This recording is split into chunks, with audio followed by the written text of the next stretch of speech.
Perfect. All right. Welcome to the Sweet Science of Fighting podcast. Today we have Aaron Kellett. Welcome, Aaron. Thanks, James. Thanks for having me. Perfect.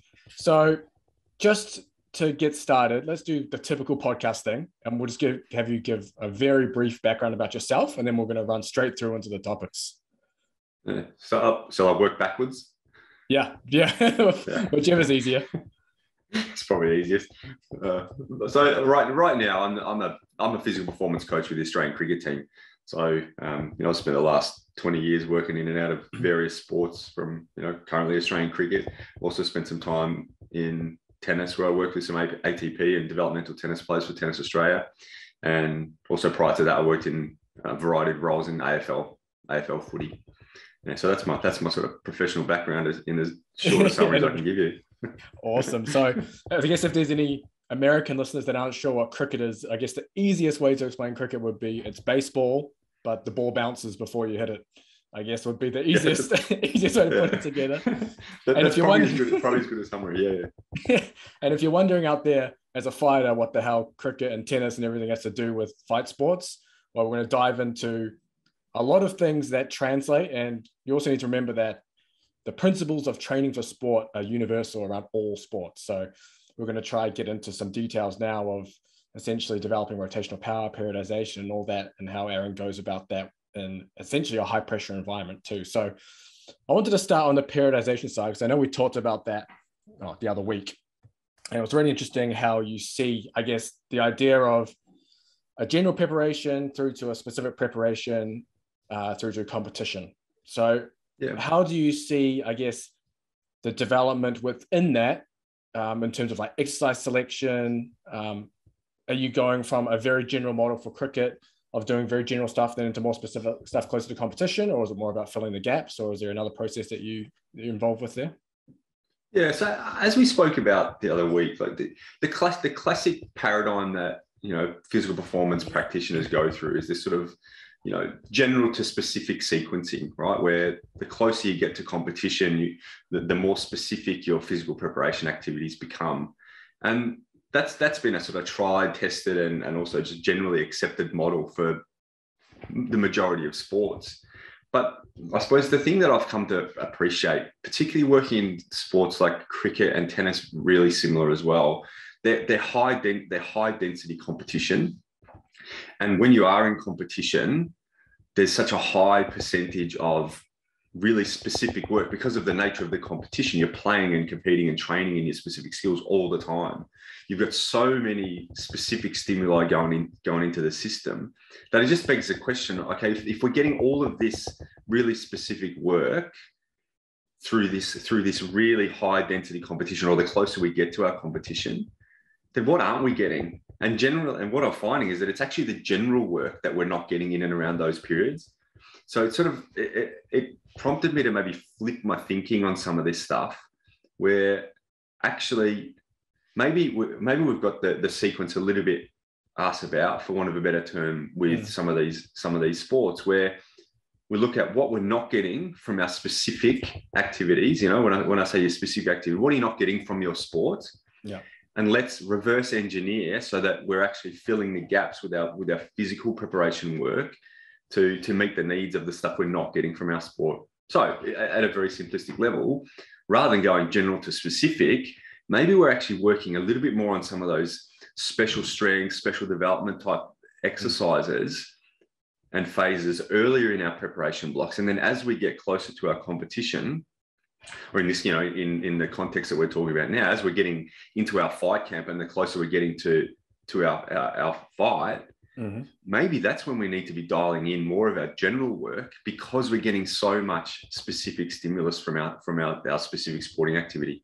Yeah, for sure. Like, I guess as people get closer into fight camp and closer into competition, it doesn't matter what the sport is, the skills essentially ramp up. Not so much maybe the volume, but the intensity of the skills is what's going to really shine through in that stage. And maybe at that point, adding more intensity on top of that might not be, the right thing to do.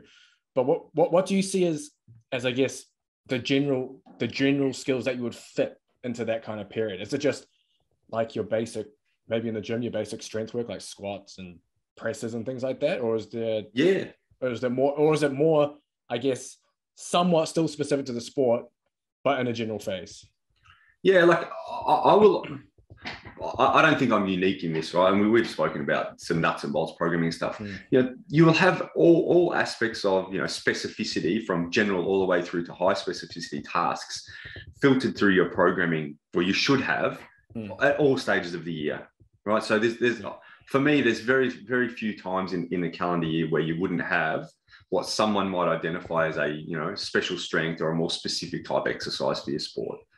But for me, in answer to your question, yeah, it's about recognizing that we might do more pressing, pulling, you know, squatting, lifting, you know, lunging type variations, really general motor patterns. Yeah. In those closer to competition periods where we do have so much of our you know, high intensity tasks coming from our sporting skills, sporting activities. Yeah. Yeah. No, that's a good point. I think it's good to also touch on what you mentioned there is you always have an element of something within the program. You're never kind of completely removing things. Obviously, when people start coming to design their own, I guess, training programs for themselves as athletes, they look at, or not on purpose, but they look at their block periodization model. So it's like, okay, I'm going to do 8 weeks of just pure hypertrophy training and whatever else. And then, okay, now I'm going to do strength and power. Whereas you mentioned there, you know, you don't want to get too far away from something. You just want to have a bit of everything. Is that the rationale behind doing that? Yeah, very much so, mate. Yeah, I mean, and it's really it's common sense stuff in many respects. Like if you sort of take a little look in the mirror and think, okay, something that I haven't done for 2, 3, 4, 5 weeks. The first time I do it, what does it feel like? It always feels rubbish. Yeah, you know, you either feel uncoordinated. It's really so slow. It's like really crappy. Like this, so it should be intuitive to us that if we stop doing something for a block of time, we're going to be really crap at it when we restart it. And, you know, when it comes to sort of, you know, physiological qualities or really important motor patterns for sporting tasks, I don't think you want to go through that process again, right? So let's just keep that stuff dialed into our program, even if it is for, you know, one line in an exercise program or what, you know, one drill in our training plan, just to make sure that we're not losing some of those qualities, because, you know, the old classic, you know, if you don't train it, you lose it. Yeah, definitely applies. Yeah, I think people don't like get how little you can really do just to maintain something. You know, like as you mentioned, one line. If say you wanted to go through, maybe you wanted to add some size as a fighter, you could literally just have 1 or 2 lines of power-based exercise within each of your training days, and that will, you know, at least give you something that when you start adding size, you're not becoming, I guess, reliant on this extra muscle mass and become what you call slow. And well, obviously what people say, strength training makes you slow. Yes and no. Obviously, that's going to depend on how you're going to program it. So yeah, definitely. Yeah. And I think the point you raise is really important. And that's something I think we learn over time as practitioners. The amount of work that's actually required to just keep hold of a quality, it's remarkable how little it is. Yeah. You know, it can literally be one activity in a warm up a couple of, you know, 2 or 3 times a week, or one exercise in a program done for 2 sets, or, you know, a drop set at the end of a 4-set protocol. Like it's remarkable how little volume is required to maintain a quality. Yeah, that's nuts. Even from my own experience, like, and there's also a thing like, it's almost like the set point as well within, people talk about set points with body weight, you know, when you're losing weight and you have a set point your body likes to stay at. There seems to be something similar when lifting. Like, for example, I can take how much time off, but I know I'll always be able to come back and power snatch 70 kgs. Like it's just this thing where like, that's my set point. And I know, you know, so I guess there's also that to involve there. But I want to touch on another thing you mentioned there was being able to do small amounts in warm-ups. So I guess that's been popularized in the past few years as microdosing. And I guess for anyone listening, microdosing is usually a drug reference to do with microdosing psychedelic drugs. But in this instance, it's more towards microdosing certain training qualities. Is that something you use with, I guess, your athletes, or are there qualities that you do or would microdose in particular? Yeah, in general, the answer is yes. You know, and of course, it depends on who you're working with. But historically, I've always tried to use warm-up time as a way to touch upon some sort of physical quality. I mean, and there's two reasons for that. One is that it's sometimes the only opportunity we have, to do any sort of coaching with our athletes, particularly in those really, really dense, close to competition periods. And the other thing is they're just really boring times. They're just career killers warm-ups, right? I'm sort of open. We joke about it with athletes. Like, the thing that ends careers isn't necessarily the sport itself. It's everything that leads up to it. So sometimes it's about just recognizing that actually to get the sort of general warm, that's really easy. I guys can go for a jog and they're basically ready, right? Like these are high quality athletes. So rather than sort of filling the time with 13 minutes or 14 minutes of really general preparatory movement prep type stuff, let's get guys going with some sort of graded, progressive, targeted work for specifically, the qualities like speed and power, these high-end qualities that actually can, you can sequence in really well, so that, the last couple of minutes you warm, if you're actually doing 2, 3, 4 reps of something really explosive, really high intensity and really high quality. Yeah, that's a great point. I think, especially with some fight sports, when they're training sometimes twice a day, or at least every day, a lot of them. And then, where do you fit everything else when you've got that much technical work? I think for the listeners, potentially, doing some kind of really basic gym power work, jumps, throws, whatever it is, for 10, 15 minutes before you get up for technical training, like that's a easy way to get things done. 100% agree that 10 to 12 minutes of work done in a sort of strength/explosive fashion can not only it be unbelievable preparation for your technical training, but because actually all of a sudden you're actually not spending the first 12 minutes of your technical training getting your central nervous system actually up to speed for the task you're being asked to perform. You're actually hitting the ground running on that. But the other thing is you're actually getting some reps with hitting some of the qualities that the sport may not necessarily give you. Yeah, for sure.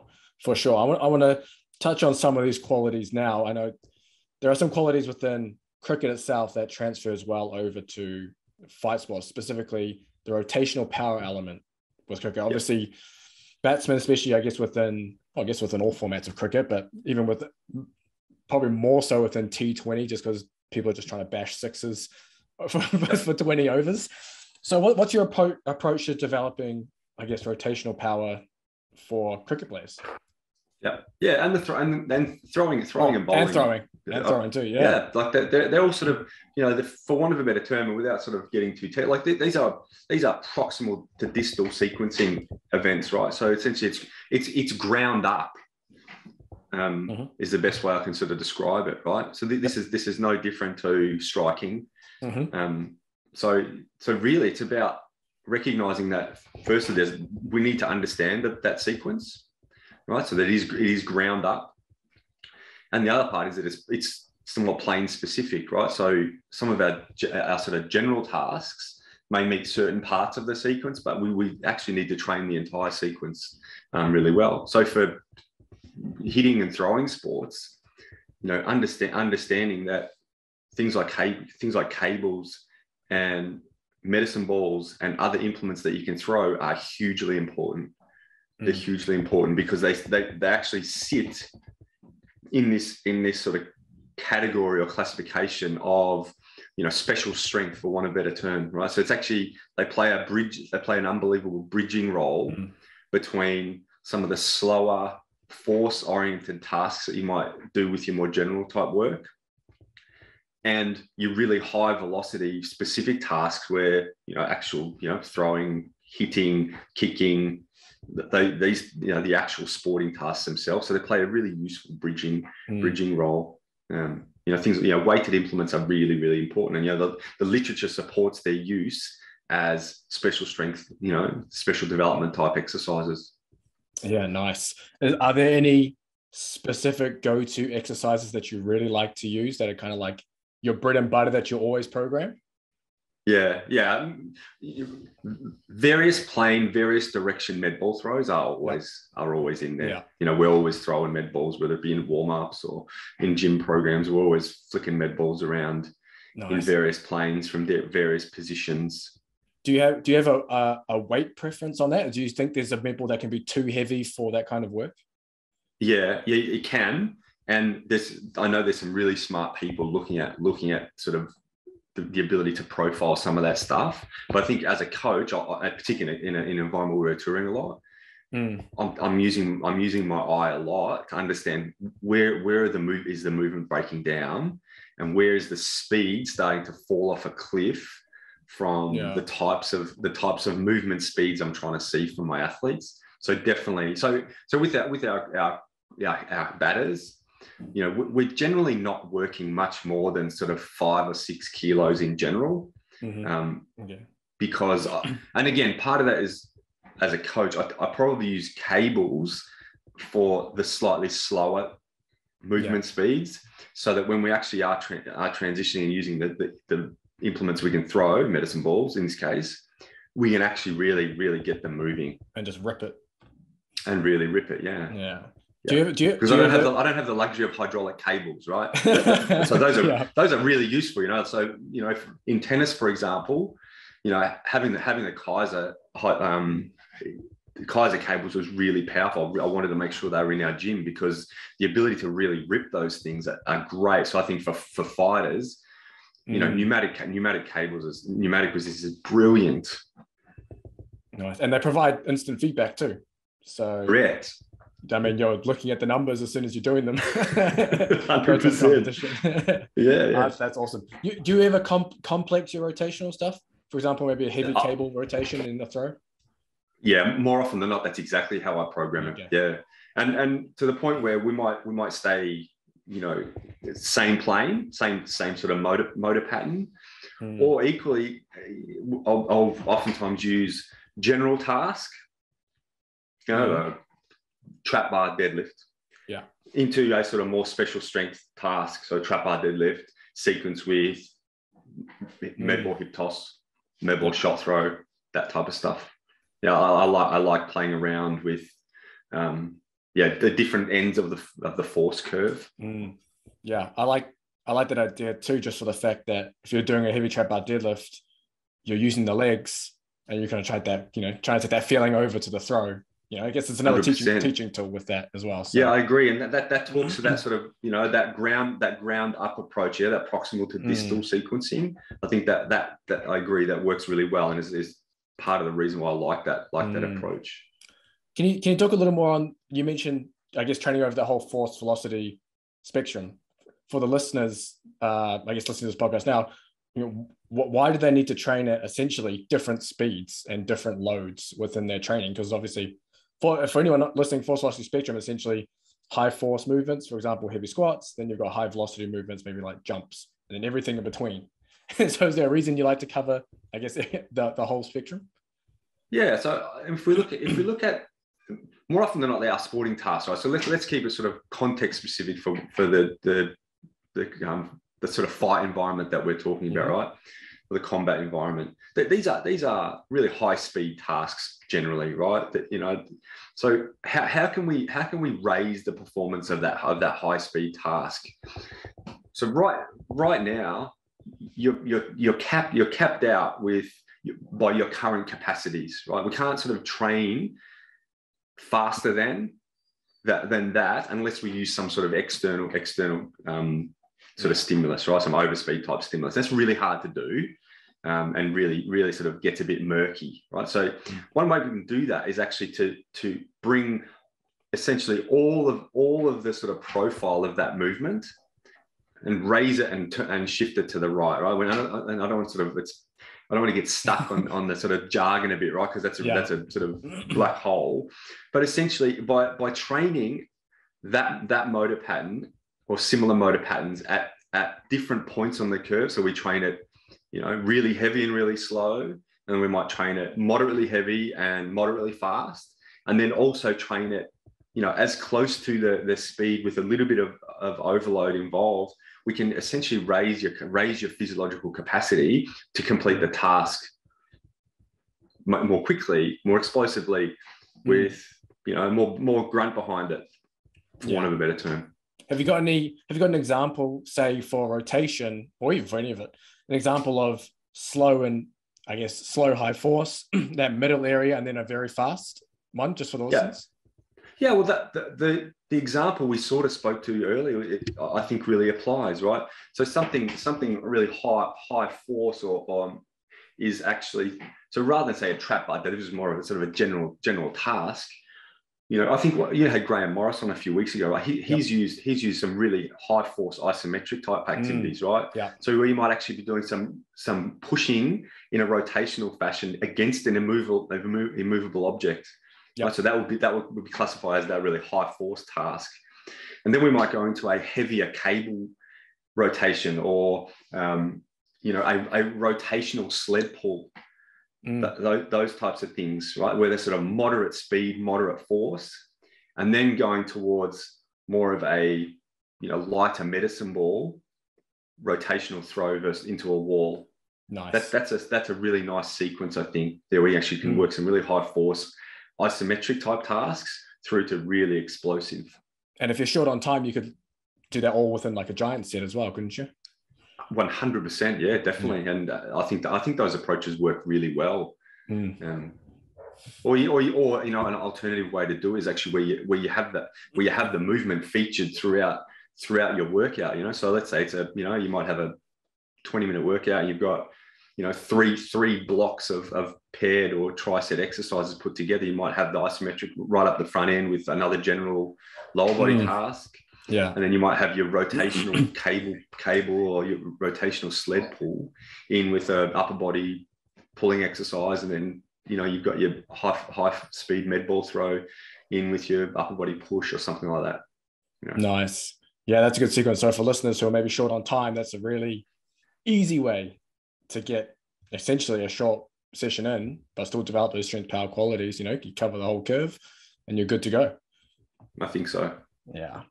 Right. And I wanted to touch on as well, I guess coming from cricket and tennis, you've probably had to deal with a few shoulder problems. Now, I guess within striking sports, that's obviously a thing, but even within grappling as well, people come run into shoulder issues. So just wondering, like your overall philosophy on holistic shoulder health and shoulder training as, I guess you could say, a prehab thing. Because obviously many people just go to the gym, they'll do their few external rotations on the cable and then they're sorted. So I guess maybe your overall philosophy around that and how you go about essentially protecting the shoulders as much as possible. Yeah, I think the shoulder has suffered from, and this is a gross generalization, right? So I want to make that really clear.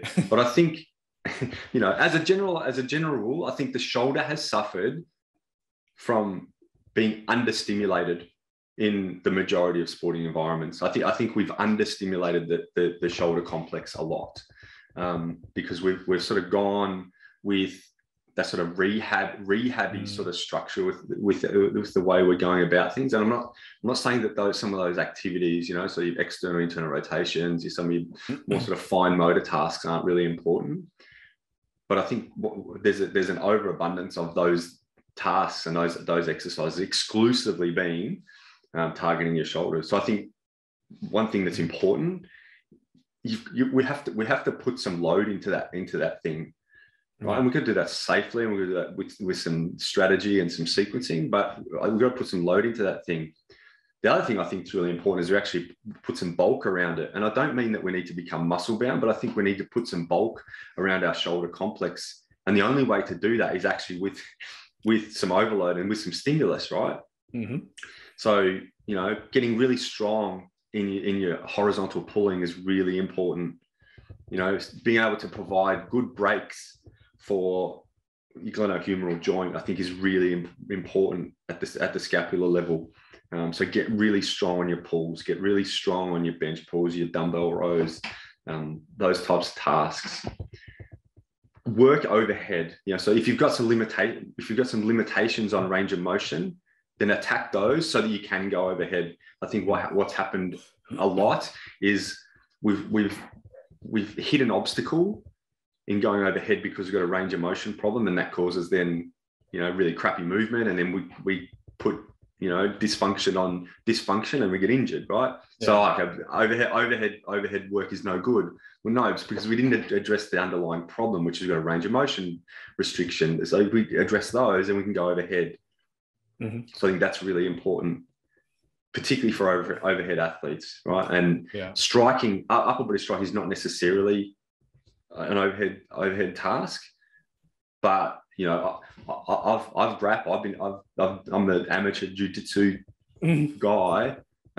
You're finding yourself in weird and wonderful positions all the time, right? And you've got to have some integrity to be able to offset that first little pull. Yeah, for sure. You think that the whole reason why, I guess, shoulder training has moved that way is just the fear mongering around overhead pressing? Because I think that was, I think I don't know how long ago it was, but it's been taught over and over again about not pressing overhead because damaging shoulders or whatever else. But like, I've seen the opposite, obviously, in my own experiences, and I've obviously seen the same.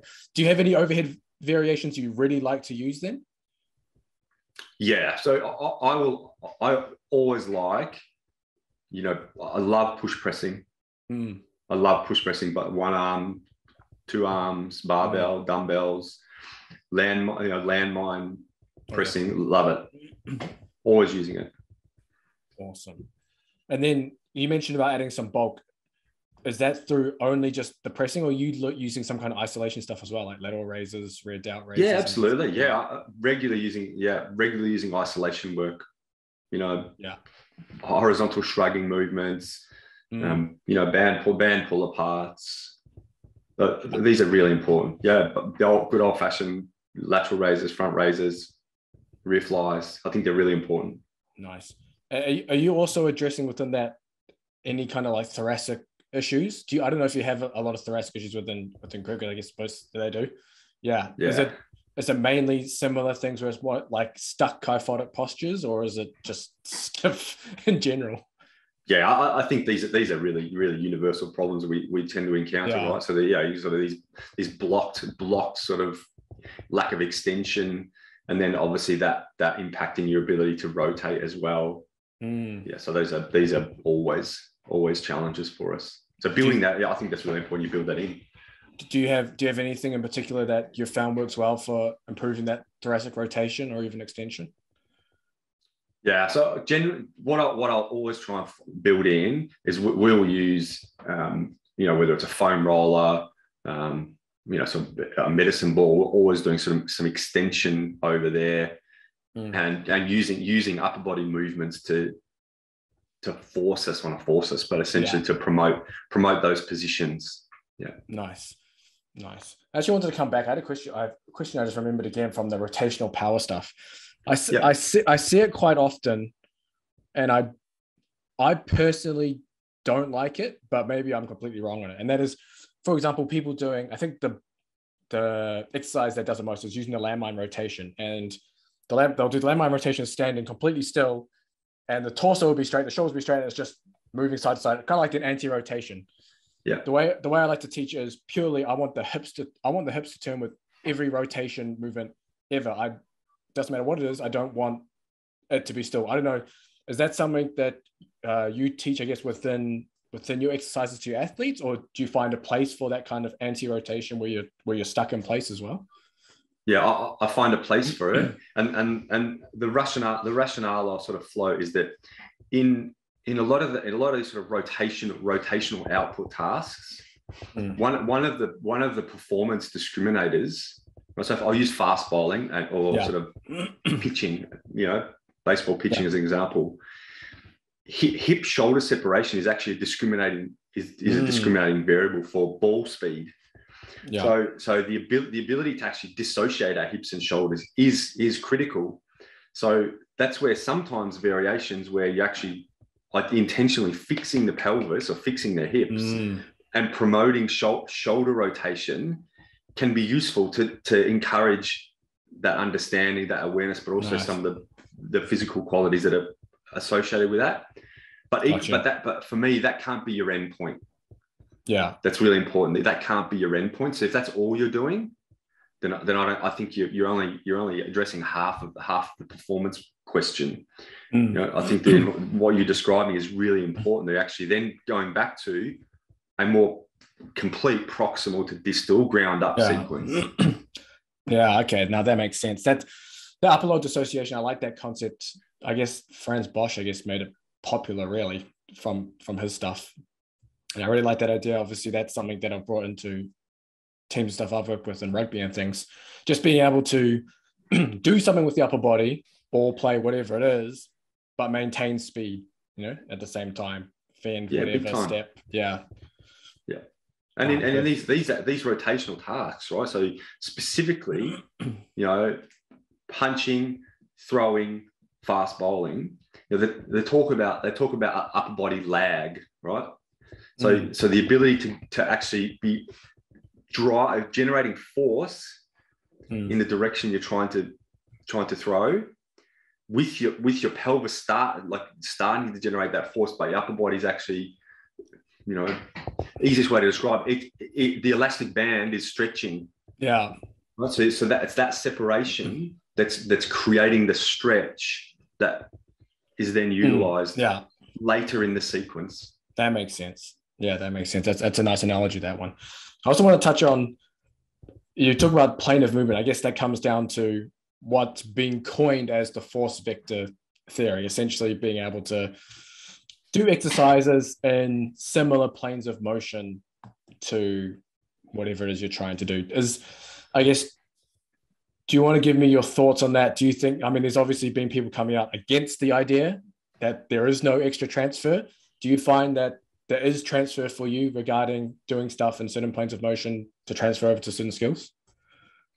Absolutely, yes. But that argument I find is an interesting one because where I think the argument's coming from, right, and this is where I would probably agree, is that let's look at it in the context that's really easy to understand, right? Where it's just a one plane, right? So in sprinting, they're talking about sort of this horizontal, this horizontal force, right? Which is only horizontal relative to the Earth, right? So actually, if you're looking at it from a joint perspective, it's somewhat irrelevant, right? So because it's only about body orientation to the ground, where it becomes more horizontal or less. Right? But I'll look at it as it's still a sagittal plane. It's still a straight line movement. Right? Yeah. If I orient myself, if I actually orient myself horizontally, it now becomes a vertical force. So a hip thrust, for example, it's actually vertical. It's actually a vertical vector. But actually now, if I'm standing and I'm extending the hip, that's a horizontal. No, it's the same. It's the same. Yep. Relative to the joints, it's the same. And so that's why I'd argue. I think sometimes the argument or the debate is a little bit of it's a moot point in many respects, because actually let's look at the movement in relation to the joints and the direction of force that you're trying to apply relative to the joints, not to the fixed Earth. Yeah. No, I agree with you there. That one paper that came out, basically where they just turn the human up and then everything's vertical. But then, as I talked to my professor and a friend about it, Matt Cross and Matt Brugelli, obviously they're big in that space. And Matt Brugelli led me to a paper, basically, it's a simulation paper, and it's the fact that, yes, okay, if we go by what they're saying with you turn the human, it's going to be vertical force. But when you look at the muscle activation patterns of someone who's bent over doing a broad jump versus doing a vertical jump, you get these huge, I guess, changes and differences in terms of, what is actually producing the force to go that direction. So if you're looking at in terms of specificity, maybe within the gym, maybe there's things that you need to do. If we take speed, for example, such as maybe heavy sled drag and stuff, because you're going to get that similar muscle activation pattern in that direction. Yeah. I think that is a good point. And because the thing that we actually can't overlook is gravity.